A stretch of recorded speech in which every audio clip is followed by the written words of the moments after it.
चलिए शुरू करें।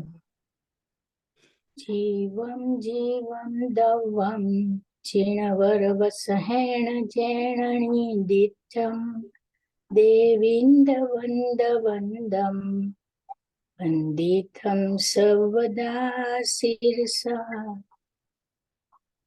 बहुत अच्छा। द्रव्य संग्रह जी ग्रंथ गाथा नंबर 20 पर हम लोग स्वाध्याय कर रहे हैं। कल से अपन ने गुरुदेव श्री के प्रवचन को देखा। Page number 247। इस गाथा में लोकाकाश की चर्चा चल रही है। लोकाकाश किसे कहना? तो आकाश द्रव्य का स्वरूप कहते हुए कि जो लोकाकाश है, जहाँ 6 द्रव्य विराजमान हैं, उसे लोकाकाश कहते हैं। वो असंख्य प्रदेशी है और उससे बाहर अनंत प्रदेशी आकाश द्रव्य है। गुरुदेव श्री ने बात की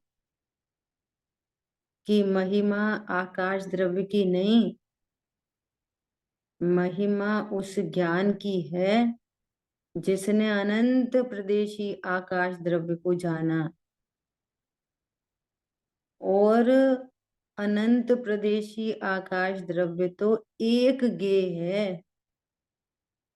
केवल ज्ञान के लिए अनंत प्रदेशी आकाश द्रव्य तो एक गेय है।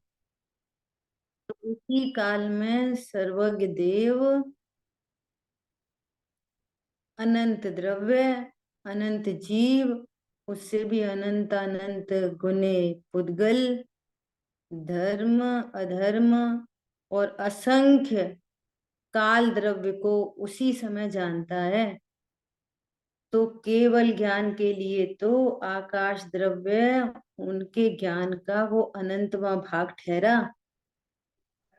ओहो, कितनी गजब की बात है। इसलिए महिमा उस आकाश द्रव्य की नहीं कि वो अनंत प्रदेशी है, इतना बड़ा इतना बड़ा इतना बड़ा। महिमा तो केवल ज्ञान की है। तो गुरुदेव श्री कहते हैं कि इस बात को जानने से क्या, तो कह रहे हैं आत्मा की सच्ची समझ बिना धर्म नहीं होता। मैं अभी सर्वज्ञ स्वभावी अभी हूं, और चूंकि सर्वज्ञ स्वभावी हूं तो भूत का भविष्य काल में मेरी भी ऐसी सर्वज्ञ पर्याय उत्पन्न होगी, ऐसी अपनी महिमा आए। इसलिए मैं कौन हूं, आत्मा क्या है तथा उसकी सामर्थ्य कितनी है, वो एक समय में लोक को जान सकता है।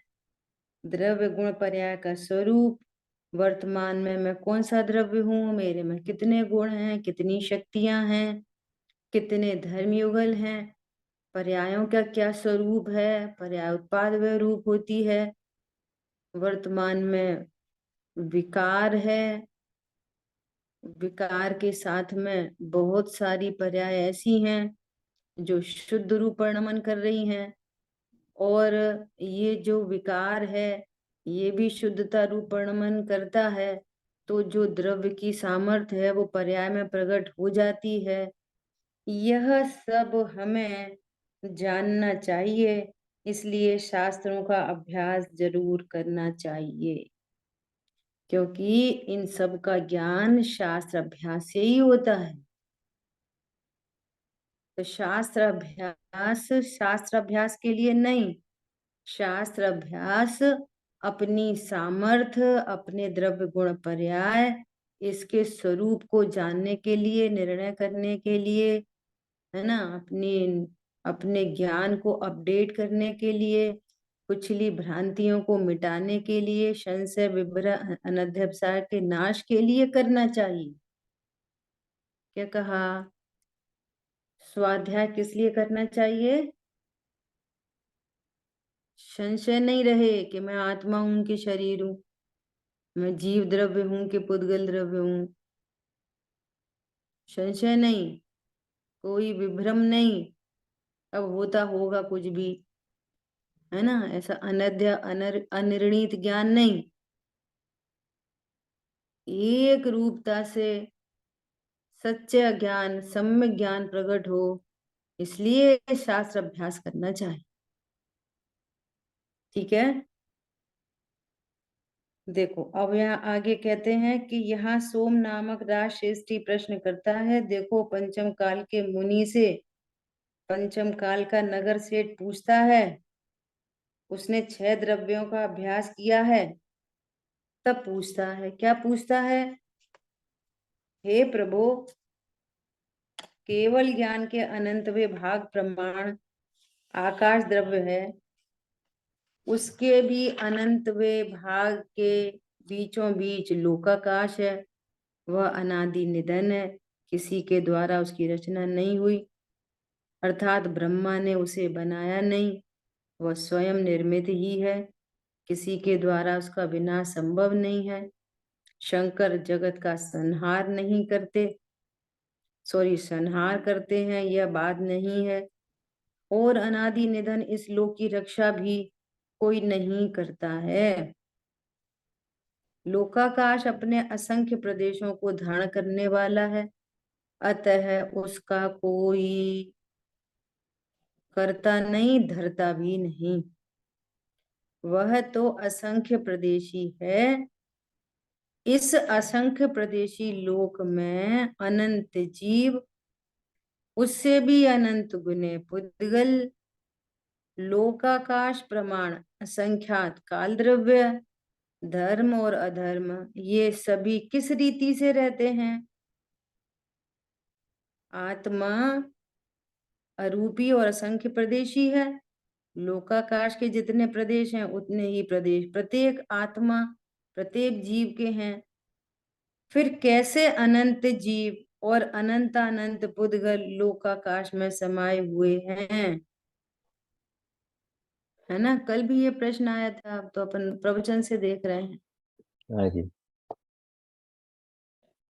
अब आचार्य देव उत्तर देते हैं, जिस प्रकार एक दीपक के प्रकाश में अनेक दीपकों का प्रकाश समा जाता है, अनेक दीपकों का प्रकाश आने पर पूर्व प्रकाश संकुचित नहीं होता, किंतु साथ ही रहता है।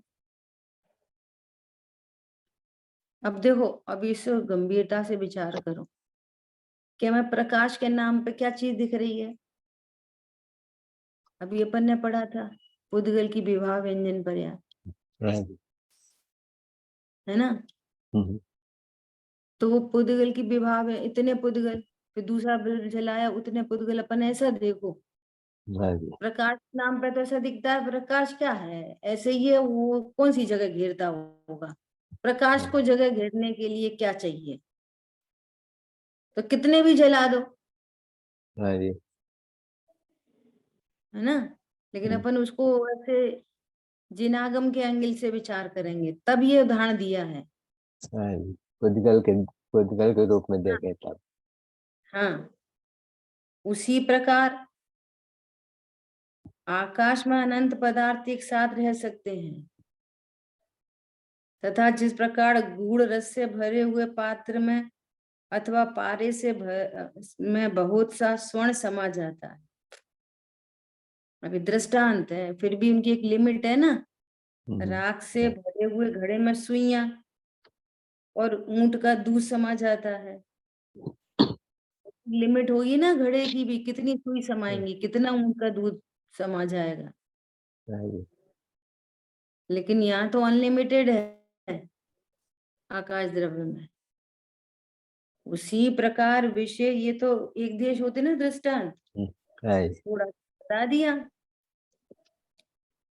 उसी प्रकार विशेष अवगाहन शक्ति वाले असंख्यात प्रदेशी लोक में जीव पुद्गल आदि सभी द्रव्य समा जाते हैं, एक साथ रह सकते हैं। अब यहाँ पे ये कह रहे हैं कि कैसे कहेंगे कि पुद्गल अनंत अनंत है? तब यहाँ आगे बात बढ़ रही है, यदि इस प्रकार अवगाहन शक्ति न हो तब तो असंख्य प्रदेशी लोक में मात्र असंख्यात पुद्गल परमाणुओं का ही निवास हो सकेगा। यदि आकाश द्रव्य के अंदर में विशेष अवगाहना शक्ति न हो तो असंख्यात प्रदेशी आकाश में असंख्यात पुद्गल ही रह सकते हैं। जो एक पुद्गल एक प्रदेशी है तो असंख्यात प्रदेशों पे असंख्यात पुद्गल आ गए। अब नो दूसरे वैकेंसी हो गई। जीव कहाँ रहे, वो सीट भर गई। हाँ जी। जैसे एक बस में, एक हवाई जहाज में 100 सीट है, तो एक एक सीट पे एक एक व्यक्ति बैठ गया, अब सीटें भर गई। अब बाकी लोग कहाँ हैं, खड़े रहो, खड़े होने की जगह भर गई, अब कौन रहेगा, तो अब कोई नहीं रह सकेगा, हाँ जी। कोई नहीं बैठ सकेगा। ऐसी अवगाहना शक्ति नहीं है आकाश द्रव्य की। बोलो, जिस प्रदेश पे एक जीव है उसी प्रदेश पे दूसरे भी जीव राशि है। अनंत हो सकता है। हाँ, ये भी बड़ी गजब की बात है ना। हाँ जी। अब इसका तो सही स्वरूप जो है ना, अभी तो अपन को जितना समझ में आ रहा है आगम के आलोक में सर्वज्ञ भगवान की आज्ञा से, वो अपन स्वीकार कर रहे हैं आचार्यों ने जितना अपन को कहा। बाकी यथावत तो केवल ज्ञान होने पे ही अपन जान सकेंगे। हाँ जी। ऐसी है अवगाहना शक्ति आकाश द्रव्य की, है ना। हाँ जी। विचार मुश्किल करो। मुश्किल का कॉन्सेप्ट है लेकिन सच है। हाँ, अब ऐसा उदाहरण विचार करो। करो कि हमको लोक, जब हमको केवल ज्ञान होगा ना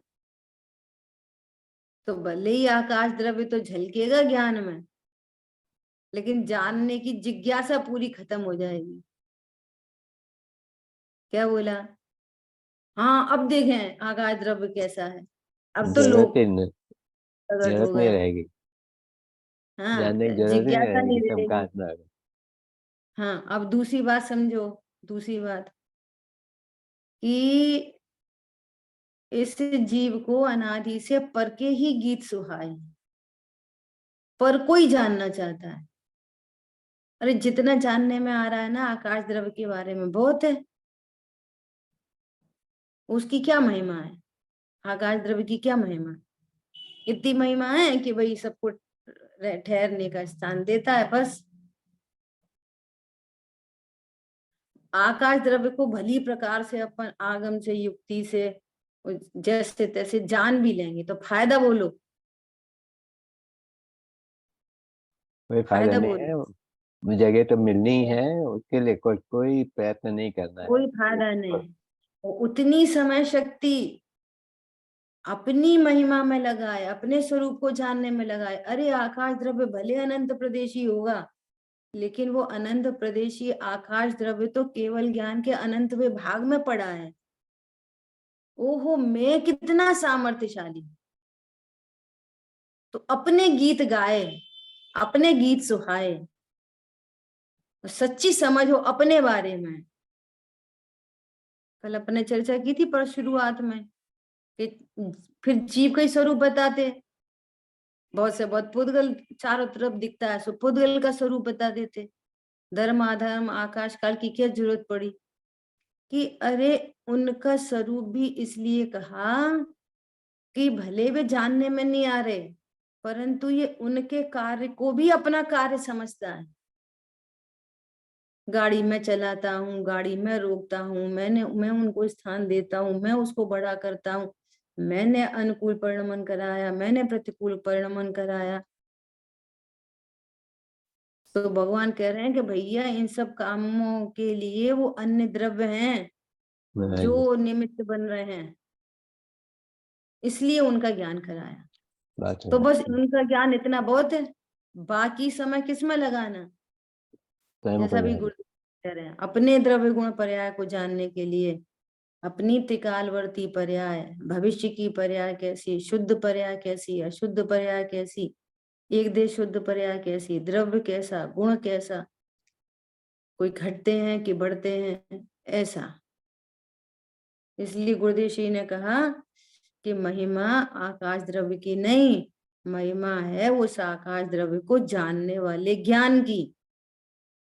और ऐसी अनंत ज्ञान की पर्याय कि उनकी सामर्थ्य का धारी एक ज्ञान गुण और ऐसे अनंत गुणों का धारी एक द्रव्य।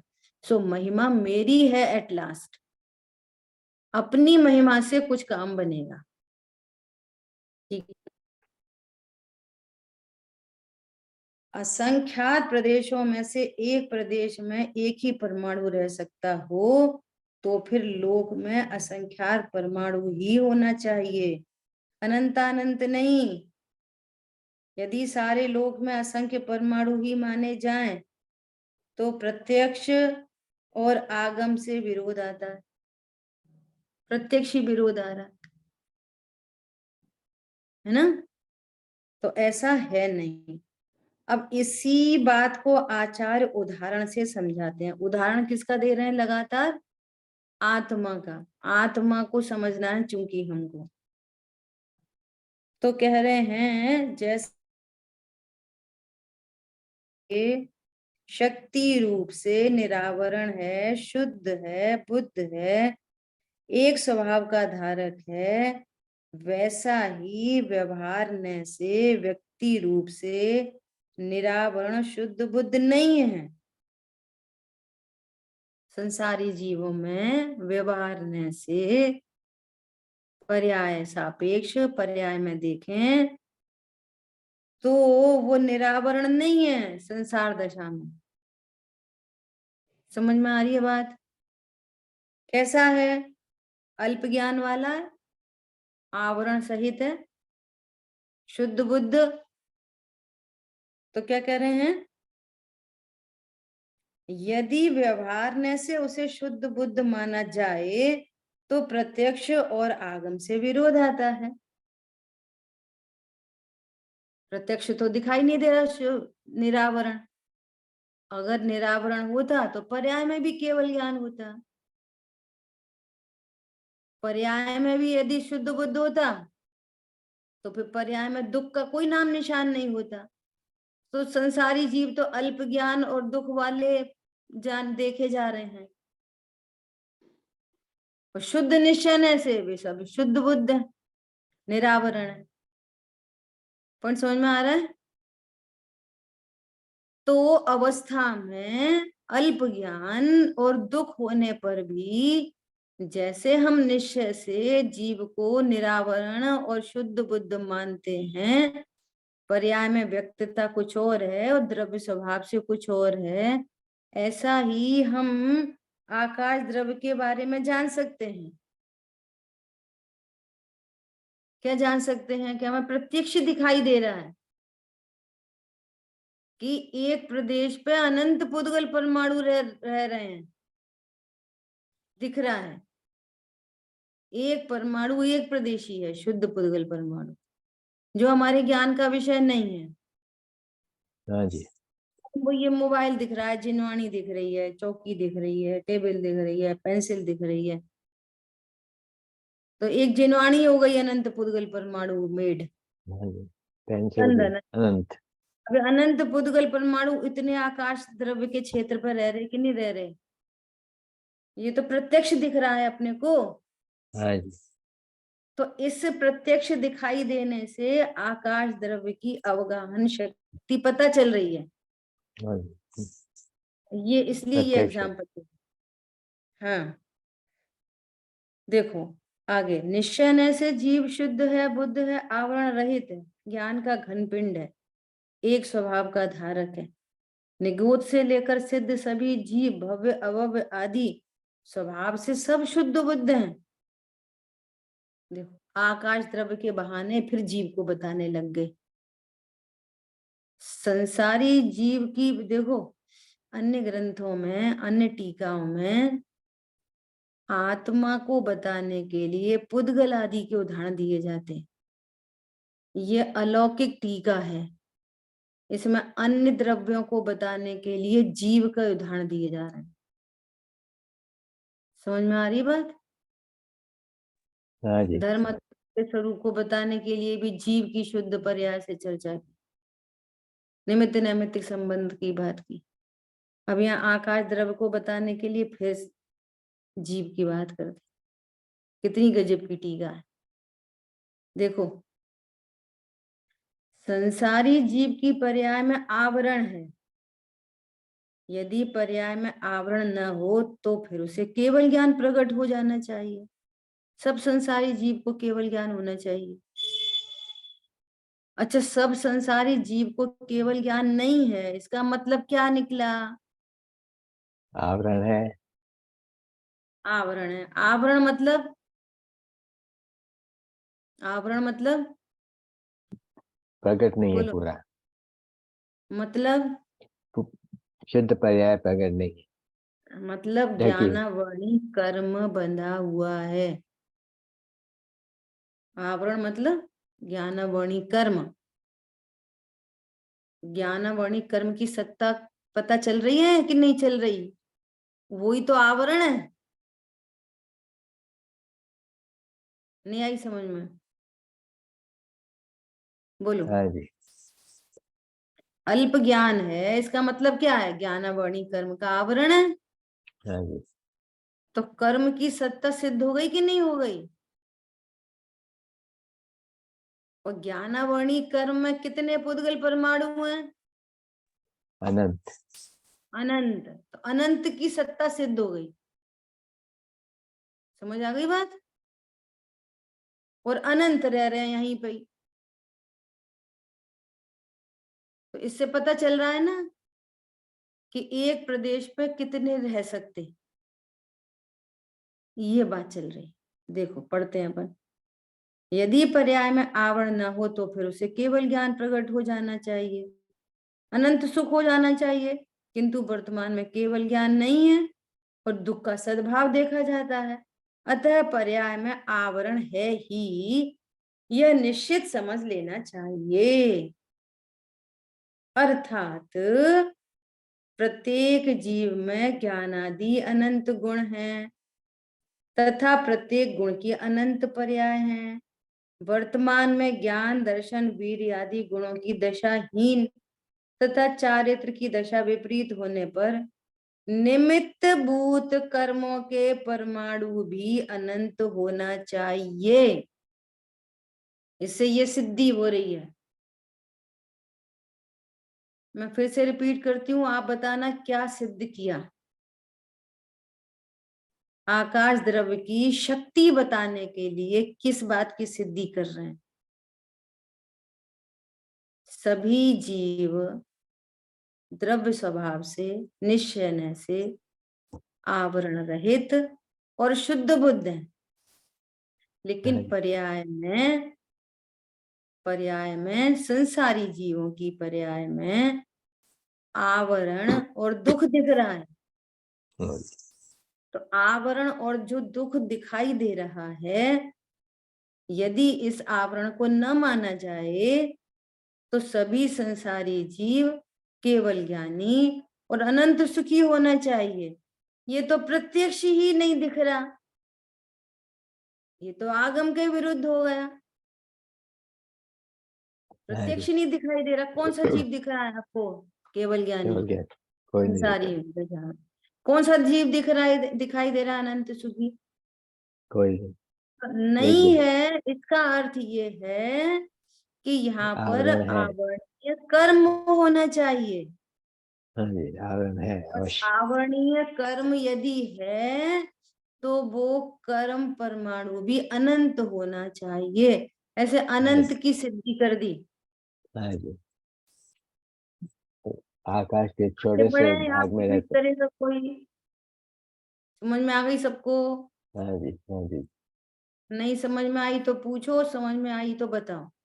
हाँ जी, समझ में आ गई। आ गई, बढ़िया। तो देखो, प्रत्येक जीव में ज्ञान आदि, ये वाली बात हो गई।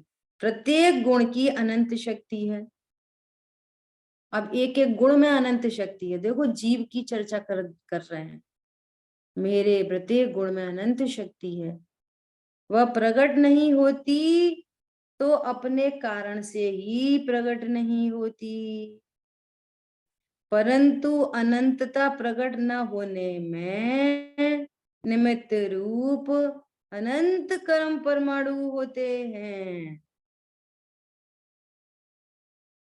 ये है गुरुदेव श्री की बहुत ही व्यवस्थित कथनी, व्यवस्थित टोन। देखो कितने गजब की बात कह रहे हैं। सुनो क्या कह रहे हैं। प्रत्येक गुण में शक्ति रूप से तो अनंत शक्ति है और वो प्रकट नहीं हो रही। ज्ञान गुण की पर्याय में, ज्ञान गुण में इतनी सामर्थ्य है कि केवल ज्ञान प्रकट होना चाहिए, परंतु अल्प ज्ञान प्रकट है। किसके कारण? अभी वर्तमान में अल्प ज्ञान प्रकट है। किसके कारण? स्वयं के स्वयं के कारण, है ना। अपने हम्म, कारण से प्रकट नहीं है, हम्म, परंतु उसमें निमित्त कर्म परमाणु है। कर्म ज्ञान उसको, जैसा गुरुदेव बराबर कहते हैं कि कर्म उसको कम ज्ञान वाला नहीं कर रहा। हम्म, निमित्त उपादान क्या? होने पर निमित्त की बात होती है। नहीं, अपने कारण से अप्रगट है, नहीं, अपने कारण से प्रकट नहीं है, परंतु अनंतता प्रकट न होने में निमित्त रूप अनंत कर्म परमाणु होते हैं। नहीं, अनंतता प्रकट नहीं है, अनंतता। इस बात में बहुत ताकत है, इस बात में। आप हम्म, कितना समझ पा रहे हो आप समझो, अपन और समझने की कोशिश करते हैं।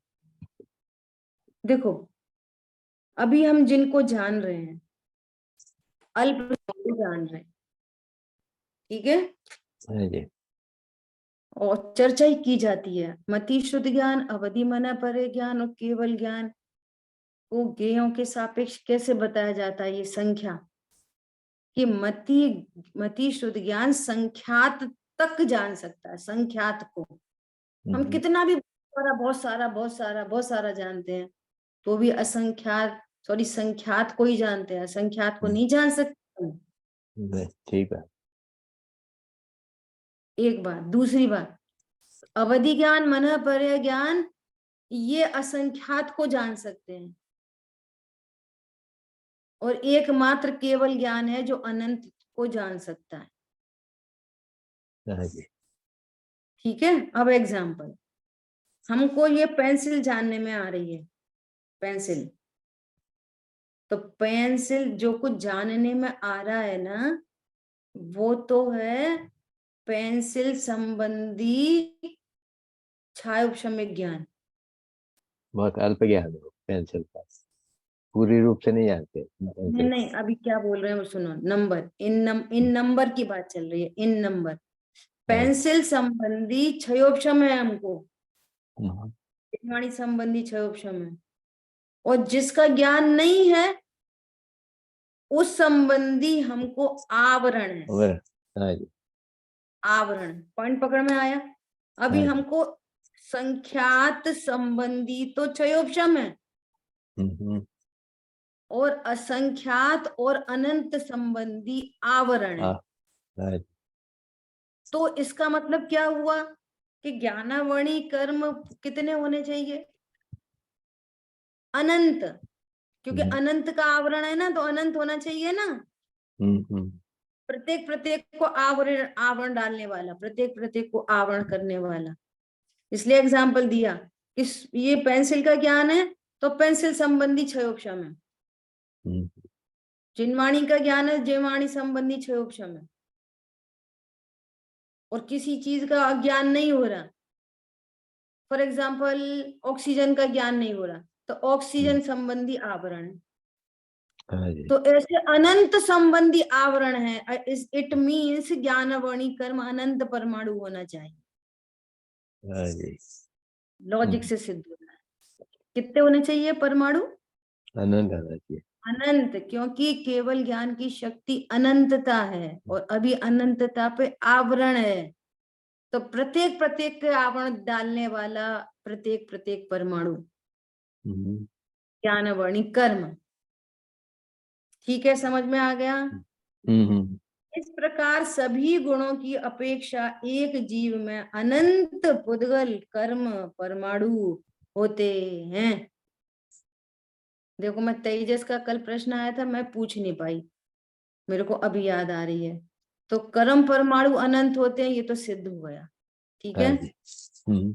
लोक में अनंत जीव हैं, उन सभी जीवों की शुद्ध दशा प्रकट न होने से अनंत परमाणु होना चाहिए, असंख्य नहीं, हाँ जी। असंख्य नहीं।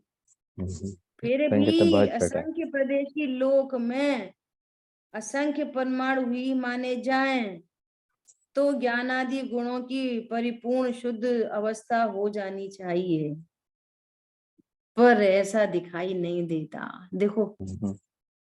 कहाँ से क्या बात लेके आए हैं, हम्म। समझ में आ रही है बात। हाँ जी, अगर हाँ जी। असंख्य प्रदेशी लोक है तो असंख्य परमाणु होने चाहिए, हम्म। तो बाकी जीव को आवरण डालने वाले अनंत परमाणु नहीं होने चाहिए, हाँ तो जी। इसका मतलब जीव को अनंत का ज्ञान होना चाहिए। हाँ तो जी। अनंत का ज्ञान तो दिखता नहीं है। इससे सिद्ध हो रहा है कि असंख्य एक एक जीव के साथ में उसके अनंत गुणों की पर्यायों में जहां जहां जहां अशुद्धि है वहां वहां एक एक जीव के साथ ही कर्म परमाणु अनंत है, हाँ जी, एक खाना जीव के बने। साथ। और ऐसे अनंत जीव हैं, और अनंत जीवों के साथ में अनंत पुद्गल परमाणु हो गए, हाँ जी। तो ये अनंत की सिद्धि हो गई। हम्म। और प्रदेश असंख्य, हम्म। तो मतलब ये है निकला कि आकाश द्रव्य की कोई विशेष अवगाहन शक्ति होती है, ये अर्थ निकल गया। हमको हाँ जीव जी। भी समझ में आ गया और हमको आकाश द्रव्य की अवगाहना शक्ति समझ में आ गई कि ये जरूरी नहीं है कि हमें बाहर से व्यक्त दिखाई दे तभी हम शक्ति मानेंगे। हाँ जी। क्या बोला, और कितनी बात है तो बाहर से व्यक्त से भी समझ में आ रही है, हाँ जी। व्यस्तता में भी समझ में आ रही है कि यही यही पुद्गल परमाणु अनंत बन रहे हैं। कैसे बन रहे हैं अनंत पर, एक शुद्ध पुद्गल परमाणु एक प्रदेशी है और एक शुद्ध पुद्गल परमाणु हमारे ज्ञान का विषय नहीं है। साइंस से सिद्धि कर लो, भले ही वो एक परमाणु को न्यूट्रॉन प्रोटॉन और इलेक्ट्रॉन वाला कहते हैं, वो वास्तव में जिसको वो परमाणु कह रहे हैं ना, इलेक्ट्रॉन प्रोटॉन न्यूट्रॉन वाला, वो तो स्कंध है। हाँ जी। जिसको वो एलिमेंट कह रहे हैं, एटम कह रहे हैं, वो तो स्कंध है। एक गोल्ड एटम, एक आयरन का एटम, एक कॉपर का एटम वगैरह वगैरह लगा लो, वो एटम नहीं है, वैसे तो वो स्कंध है। परंतु अगर अपन उसको एटम भी माने तो उसमें इलेक्ट्रॉन प्रोटॉन न्यूट्रॉन की सत्ता सिद्ध हो रही कि नहीं हो रही, साइंस सिद्ध कर रही है इस बात को। समझ आ गई बात, ऐसा। तो क्या कह रहे हैं, अतः जीवों की संसार अवस्था में निमित्त भूत अनंत कर्म है, जो शक्ति रूप से है ना। तो व्यक्तता में भी हमको युक्ति से बात ख्याल में आ रही है कि पुद्गल परमाणु अनंत होते हैं, जीव राशि अनंत है, उससे अनंत गुने उस पुद्गल हैं, और आकाश असंख्य प्रदेशी है। अच्छा, एक एक ऐसा ऐसा एक ऐसा क्वेश्चन, एक ऐसी बात, क्या बात, कि बात तो ऐसी ही है ना कि लोकाकाश असंख्य प्रदेशी है, बात तो ऐसी ही है ना। धर्मास्तिका असंख्य प्रदेशी है, बात तो ऐसी ही है ना। और ऐसी नहीं होती, और इतना झंझट आ रहा है समझने में, तो भगवान क्या है, भगवान बता देते कि वो लोकाकाश अनंत प्रदेशी है, और ज्यादा अनंत प्रदेशी बता देते, हर एक प्रदेश पर जीव रहते हैं, उससे अनंत गुणे पुद्गल है, उतना बड़ा ही लोकाकाश बता देते, क्या दिक्कत थी। हाँ जी। बताते कैसे, वो तो सत्य स्वरूप बता रहे हैं। जैसा देखा। हाँ, जैसा देखा वैसा बता रहे हैं। लोगों को टेंशन होएगी कैसे कैसे रहते हैं, तो लोकाकाश सच्ची में एक प्रदेश पे तो एक ही कुछ रहना चाहिए, अनंत जीव हैं, अनंत अनंत पुद्गल हैं। तो ऐसे अनंत और अनंतानंत जितने अनंत हो गए उतने अनंत प्रदेशी लोकाकाश कह देते हैं भगवान। तो मेरा तो आकार भी दिक्कत उतना ही नहीं बड़ा हो जाता। पड़ती। तो ऐसा तो है नहीं।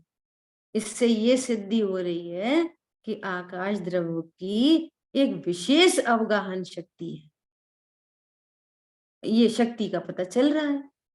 बस इतनी बात है। इस प्रकार लोक में अनंत परमाणु हैं, यह सिद्ध हो जाने पर आकाश अनंत पुद्गल परमाणुओं और उनसे संबंधित जीवों को स्थान दे सकता है। यह स्वयमेव सिद्ध हो गया। क्या बोला?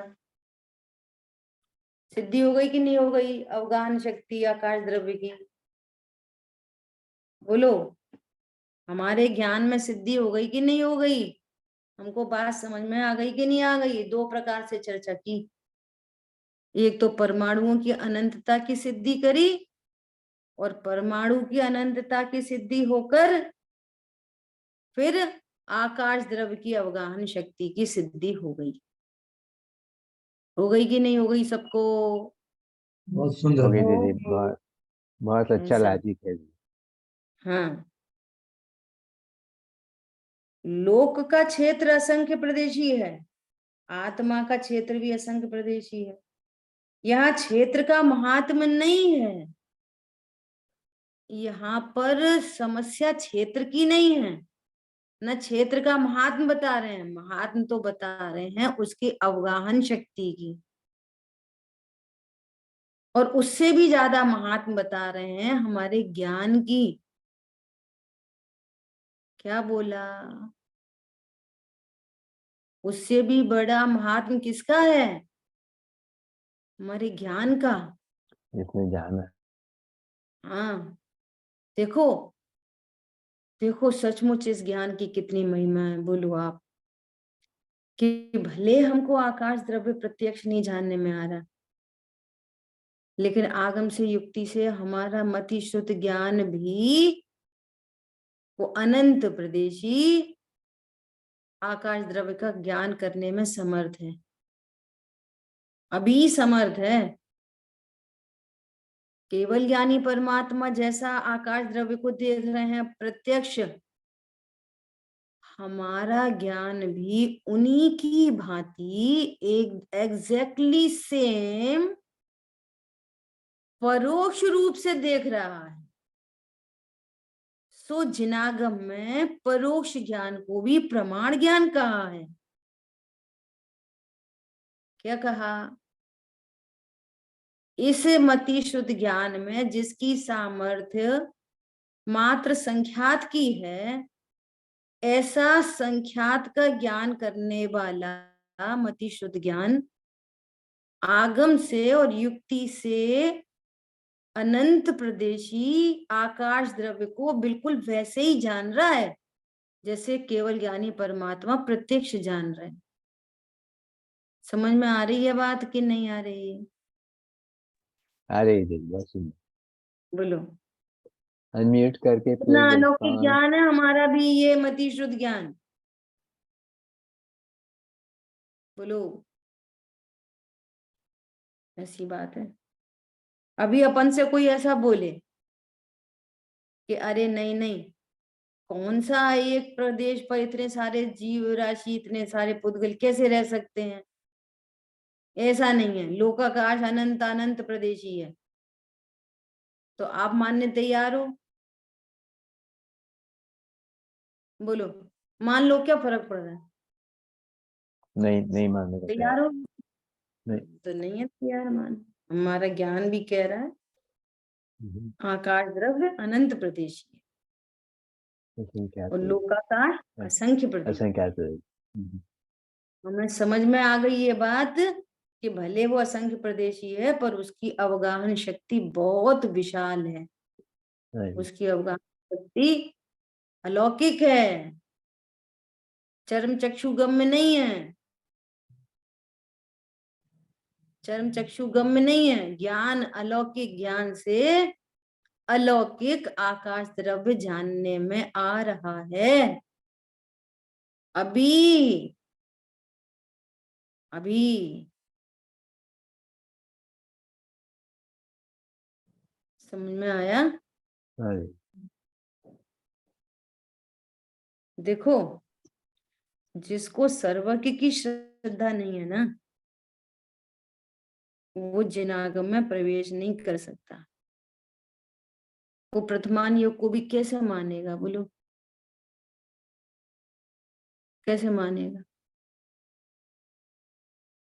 भरत चक्रवर्ती 96,000 रानियों का भोग एक ही काल में, 96,000 भरत चक्रवर्ती बनते हुए एक काल में भोग है, कैसे मानोगे? कैसे मानोगे? बोलो। सर्वज्ञ के बिना नहीं मानते। कैसे मानोगे कि कितने योजन के बड़े बड़े वो महामत्स्य हैं? कैसे मानोगे? योजनों के 500 धनुष की काया आदिनाथ भगवान की, कैसे मानोगे? कुछ भी नहीं मान सकते आप केवल ज्ञान की सिद्धि के बिना। यहाँ पे अभी ज्ञानवर्णी कर्म का उदय है, यहाँ पर मोहिनी कर्म का उदय है, कैसे मानोगे? दिखते तो है नहीं परमाणु। क्या क्या देखेंगे?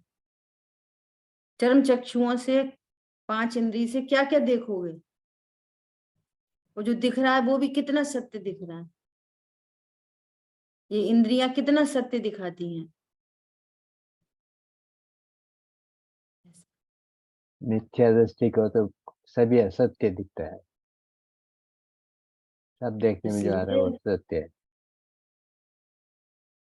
हम जो आगम का भी अभ्यास करते हैं और जितनी सूक्ष्मता में जाते चलेंगे ना, पहले पहले तो सामान्य सामान्य सीखते हैं, फिर विशेष विशेष सीखते चले जाते हैं।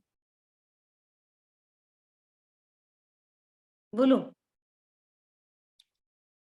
आज आज नहीं, कल ऐसी चर्चा आई कल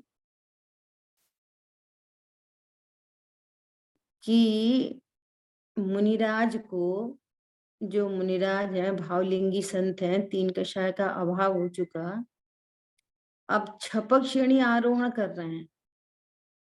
अच्छा सुनना, मुनि भगवंतों को भी कितने कितने पाप कर्म बनते होंगे मुनि भगवान को?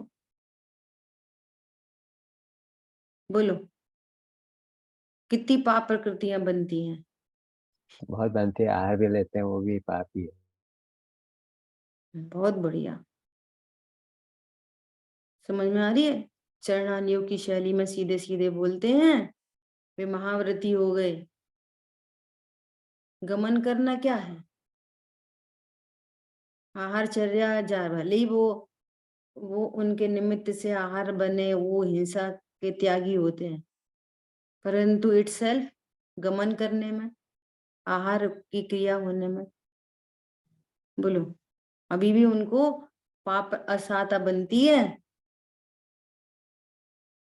और सुनो गजब की बात, छपक श्रेणी आरोहण हो रहा है और 8वें गुण स्थान में निर्विकल्प अनुभूति के काल में पाप प्रकृति बन रही है। परघात नाम की उपघात या परघात में से या दोनों कोई एक, मेरे थोड़ा मिस हो रहा है, पाप प्रकृति बंध रही है। क्यों बंध रही है भैया? वहां कोई पाप पाप भाव है क्या? वहां पे कोई अनुभूति के गुण स्थान में पाप परिणाम है कि नहीं? बोलो, पाप परिणाम नहीं हो तो पाप प्रकृति बनेगी कैसे? हाँ जी, होना चाहिए। यदि पाप परिणाम न हो तो पाप प्रकृति कैसे बनेगी? ऐसे ही नरक में छायक सम्यक दृष्टि, कृष्ण लेशा वाले, और लड़ाई झगड़ा 24 घंटे चल रहा है, और वहां पर यदि शुभ परिणाम न हो तो तीर्थंकर प्रकृति बंधेगी कैसे? हाँ जी, हाँ जी। तो सब कुछ चर्म चक्षु से दिखेगा क्या? समझ में आ गई बात? बोलो, तीर्थंकर प्रकृति का बंध हो रहा कि नहीं हो रहा नरक में? हो रहा है, हो रहा है। क्षणिक और राजा 8वें को। गुण स्थान में निर्विकल अनुभूति में पाप प्रकृति का बंध हो रहा कि नहीं हो रहा? हाँ जी। तो दोनों की अभी सिद्धि भी कैसे अभी होगी? क्षीण राग है, अबुद्धिपूर्वक का राग वहां भी है। जितनी जब तक पूर्ण वीतरागता नहीं है तब तक राग है, और वो राग है तो वहां पे शुभ अशुभ कोई भी राग हो सकता है। गुणस्थान प्रमाण, गुणस्थान की सीमा में रहते हुए किस किस गुणस्थान में कितना शुभ भाव हो सकता है, कितना अशुभ भाव हो सकता है, ये सब अनादि अनंत फिक्स है। किस गुणस्थान की कितनी मर्यादा है, ऐसा परिणाम होता है। तो ये सब किससे समझ में आता है? ये अलौकिक ज्ञान से समझ में आता है। ये कहना था मुझे मिला के, सब बात मिला के ये सारी बातें अलौकिक ज्ञान से समझ में आती हैं, 5 इंद्रिय के माध्यम से नहीं समझ में आएंगी।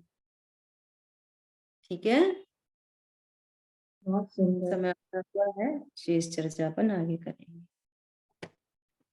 जिनवाणी के ज्ञान से सूझे लोकालोक, सुवाणी मस्तक न सदा दे तुम दो।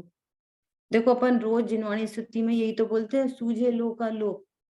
हम्म, हम्म, बोलते हैं, पर वो बोलने की हैबिट हो गई है, सब बोल देते हैं। और फिर अपन ऐसा करते हैं कि अपने को लोक अलोक सब जानने में आ रहा है, तो कहेंगे कहाँ जानने में आ रहा है, और स्तुति यही पढ़ रहे रोज। हम्म। ऐसी बात है। द्वादशांग मयी जिनवाणी माता की जय हो। जय जय जय हो। जय। जय जिनेन्द्र।